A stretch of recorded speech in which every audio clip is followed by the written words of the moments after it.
When this song, Antihero, popped up, I was just like, oh my gosh, this is such an ESFJ personality type song. In today's video, let's nerd out about Taylor Swift's new song, Antihero, looking at it from a personality type perspective. So right off the bat, do you see how Taylor is really beating herself up, criticizing herself in a sort of unreasonable way? Taylor has obviously grown and learned so much over the past 20 or 30 years, but here at midnight, when she's alone thinking to herself, it seems that she doesn't feel so sure about that. And that next line, midnights become my afternoons, it's such a concise way of capturing how this headspace where she has this lower opinion of herself is actually this headspace that she can sort of live in. Taylor Swift, she's an ESFJ personality type, and ESFJ personality types tend to really struggle with self-talk, tend to have this very harsh inner critic that pops up when they're alone and pokes at them, makes them question themselves in a very specific way.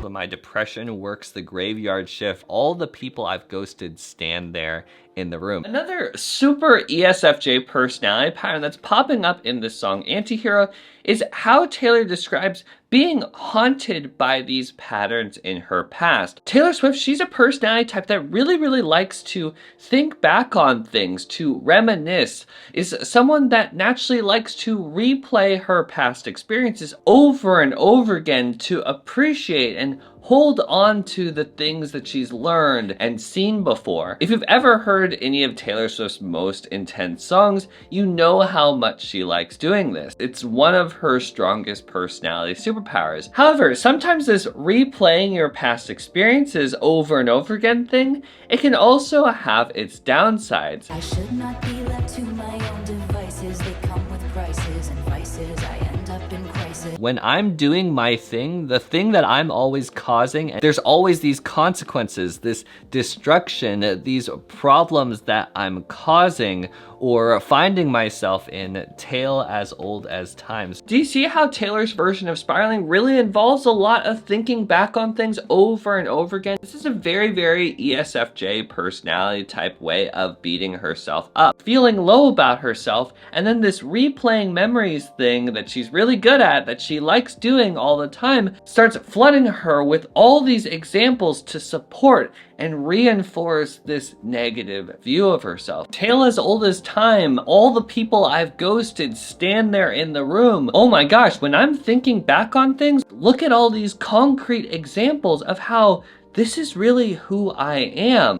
I wake up screaming from dreaming. One day I'll watch as you're leaving, cause you got tired of my scheming. One day I'll watch as you're leaving, cause you got tired of my scheming for the last time. Okay, so that line right there, if you know ESFJs, that's actually pretty interesting. Taylor Swift, she's a personality type that's naturally very focused on what other people value, what other people's needs might be, and then she's a personality type that sort of can go into flow, taking care of and trying to manage all of these people problems and responsibilities she sees around her. Like, oh, you need this, you need this. Oh, you're feeling tired, let me do this for you. Oh, you're feeling down, let me give you some compliments. Oh, you need community, okay, I'm gonna invite you to this thing. In a lot of cases, Taylor being so other people focused, it is actually a personality superpower. But at the same time, a side effect of being so focused on other people's needs and feelings all the time is that ESFJs can also sometimes come across as quite overbearing, sort of pushy, sort of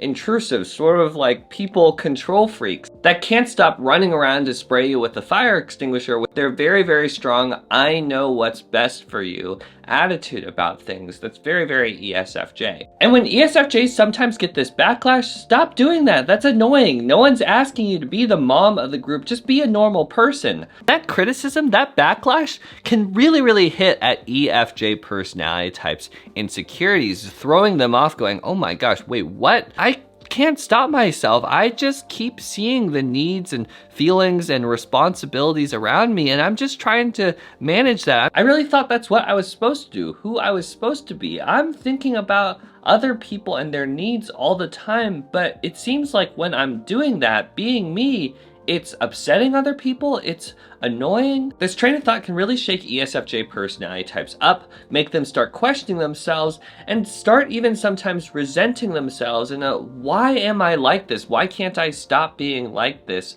sort of way? This to me is what comes to mind when I see this line, because you got tired of my scheming for the last time. And then of course the chorus takes this idea to the next level. It's me. Hi, I'm the problem, it's me. I'm the problem, it's me. This is like two-sided, right? It's like the criticism that she feels that she's getting from other people, but at the same time, it's also her own self-talk. It's her own self-criticism. At tea time, everybody agrees. At tea time, when everyone's getting together and gossiping, everyone agrees. The outside group, they're in consensus that I am the problem. For an ESFJ that's always trying to be thoughtful of the people problems around her, in those moments when she's feeling like, oh my gosh, I'm actually the people problem that everyone else is upset about, that's really an especially horrible feeling for her. I'll stare directly at the sun, but never in the mirror. I'll stare directly at the sun. She's saying here, I would rather do that than look myself in the mirror. It must be exhausting always rooting for the anti-hero. The reason Taylor Swift's ESFJ personality type can sometimes feel extremely scared to look themselves in the mirror is because for them, that's usually when they're questioning themselves the most and feeling the most unsure about themselves. Remember, ESFJ personality types, they're most comfortable thinking about themselves in the context of other people, in relation to the outside group. They know how to think about themselves and who they are and what their value is when they're next to other people, when they're doing things for other people, taking on different roles and responsibilities in the group, when they're getting social feedback from the community around them. When you take all that people context away, in the moments when ESFJs find themselves more alone and are just sort of sitting with themselves, having to look at themselves as individuals in the mirror, suddenly their sense of self-worth can suddenly start feeling really, really shaky. They're not used to thinking about themselves in that way, feeling good and sure about themselves in that context, more as individuals. And that's one of the main reasons why ESFJs tend to especially struggle with self-talk. Like everybody is a sexy baby, and I'm a monster on the hill. Throughout the entire rest of Anti-Hero, we just keep seeing the same personality patterns over and over again.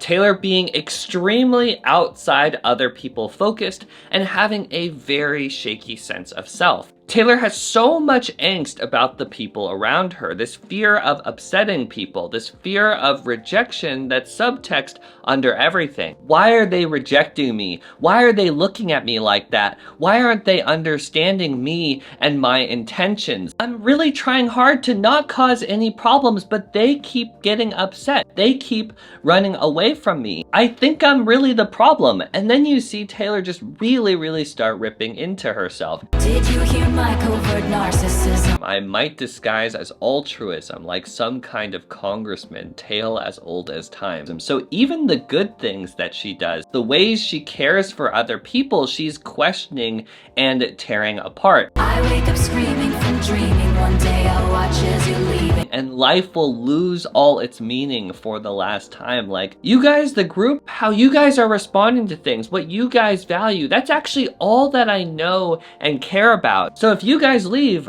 who am I? Life feels like it loses all its meaning. Do you see how much of her angst, it's always so connected to other people and how other people are responding to things? This is so FJ personality type angst, it's not even funny. So from there, the chorus just keeps happening. Hi, it's me.